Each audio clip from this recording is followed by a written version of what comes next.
बोली बोली बाबा सोमेश्वरनाथ की।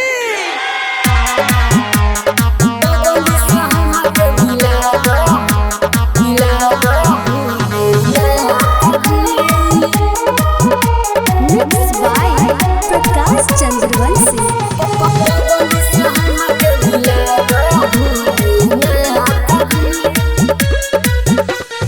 बगली से हमके मिला दो भोलेनाथ जी। बगली से हमके मिला दो भोलेनाथ जी। हर साल हम अइनिया के जलवा चढ़ौनी अब देवता न कौन हमर साथ जी साथ जी। बगली से हमके मिला दो भोलेनाथ जी। बगली से हमके मिला दो भोलेनाथ जी।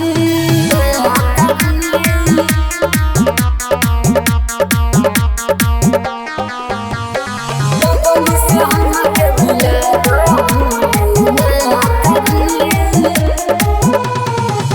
बनी के कंवरिया बाबा ओइनी दुआरी। जलावा चढ़ावे खातिर कोइनी हम समारी। बनी के कंवरिया बाबा ओइनी दुआरी। जलावा चढ़ावे खातिर कोइनी हम समारी। हमरा कुछो नहीं बुझी अब रौले जाके खोजी। हम कहतानी जोरी दुनु हाथ जी। बगली से हमके मिला दो भोलेनाथ जी।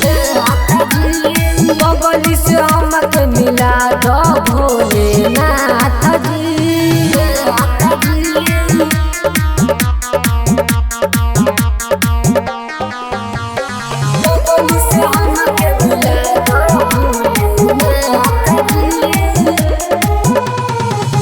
फेर दी बाबा तनी हमरो ध्यान हो। चितरन चितारा के मिल जाए जान हो। फेर दी बाबा तनी हमरो ध्यान हो। चितरन चितारा के मिल जाए जान हो।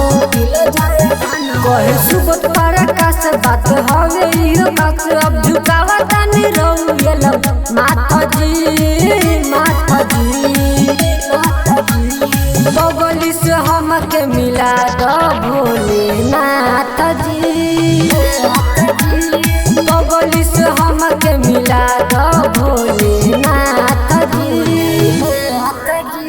रिकॉर्डिंग बाय सुर संगम स्टूडियो साहेबगंज।